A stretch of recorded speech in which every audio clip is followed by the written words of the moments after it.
बिहार के भागलपुर में सुल्तानगंज अगवानी गंगा नदी पर बन रहा निर्माणाधीन 4 लेन पुल तीसरी बार गंगा नदी में शनिवार को ध्वस्त होकर गिर गया। रिपोर्ट के मुताबिक सुल्तानगंज से अगवानी घाट की तरफ से पिलर नंबर 9 और 10 के बीच का हिस्सा अचानक ढहकर गंगा नदी में समाया। स्ट्रक्चर जब पानी में गिरा तो लोग वहां पहुंचे। लोगों ने कहा कि यह पुल फिर गिर गया। स्थानीय लोगों ने कहा कि यह पुल तीसरी बार गिरा है, इसके बावजूद निष्पक्ष जाँच नहीं हो पा रही है।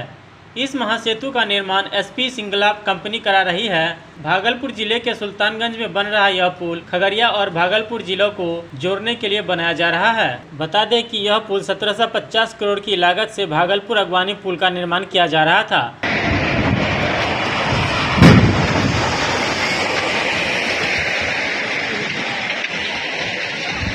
तीसरी बार निर्माणाधीन भागलपुर सुल्तानगंज अगवानी पुल के टूटने को लेकर राजद नेता तेजस्वी यादव ने नीतीश सरकार पर निशाना साधा। पहली बार जब गिरा था तो ये निर्णय हुआ था कि तोड़ के इसको बनाया जाएगा। फिर कोर्ट का मसला था, कोर्ट में ये मामला जाने के बाद ये तय हुआ कि शायद जो कंपनी है वो अपने खर्च पे ही जो है पूरा जो है ये दोबारा बनाएगी।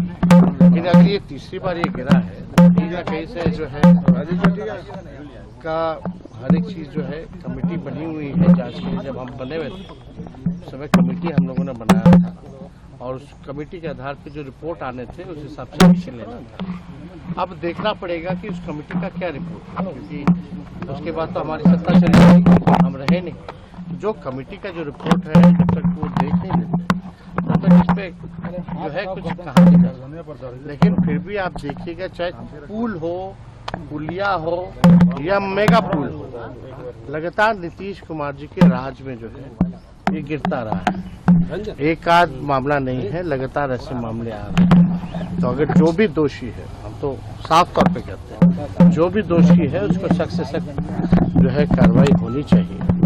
लेकिन इसमें वो रिपोर्ट जो है वो महत्वपूर्ण रिपोर्ट है। पहली बार भी गिरा था तो एक रिपोर्ट बनी थी, दूसरी बार जब हमारे समय में ये फैसला हुआ था कि उसकी रिव्यू मीटिंग भी हमने ली थी और ये निर्णय हुआ था कि तोड़वा करके फिर से जो है इसका डिजाइन वगैरह का हम लोग करेंगे। तो ये कर रहे थे, लेकिन कोर्ट में मामला चला गया था। लेकिन कोर्ट का जो निर्णय था सबने उसको पालन किया। लेकिन अब तीसरी बार गिरा है, अब ऐसा लग रहा है कि ये पता नहीं पुल जो है कब तक बनेगा। ये अब किसी को जो है विश्वास नहीं होता कि ये पुल बनेगा भी कि नहीं बनेगा। तो इसके जो भी डिजाइनिंग स्ट्रक्चर जो भी फॉल्ट है उस रिपोर्ट में आएगा।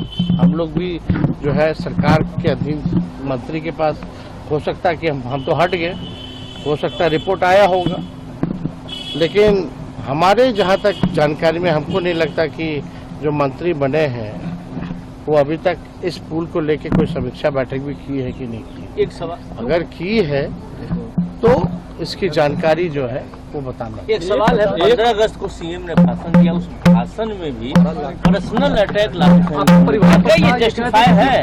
देखिए, कोई भी हम अब उनके बारे में हम क्या ही बोले। हमारे अभिभावक हैं, बुजुर्ग हैं, अब उनको हम लोगों को गाली दे के ही उनको थोड़ी खुशी मिलती है, तो वो खुशी आप लोग क्यों छीन रहे हैं?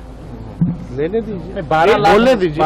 हालांकि कोई भी कभी भी आज तक देश के इतिहास में कहीं भी ऐसा नहीं देखा गया हो, चाहे स्वतंत्रता दिवस हो या गणतंत्र दिवस हो, इस अवसर पे जो भी मुख्यमंत्री रहे हो, गवर्नर रहे हो या राष्ट्रपति या प्रधानमंत्री रहे हो, इस तरह से निजी और पॉलिटिकल भाषण नहीं दिया करते हैं। लेकिन फिर भी वो बड़े हैं, हम तो छोटे हैं, हम क्या ही बोले।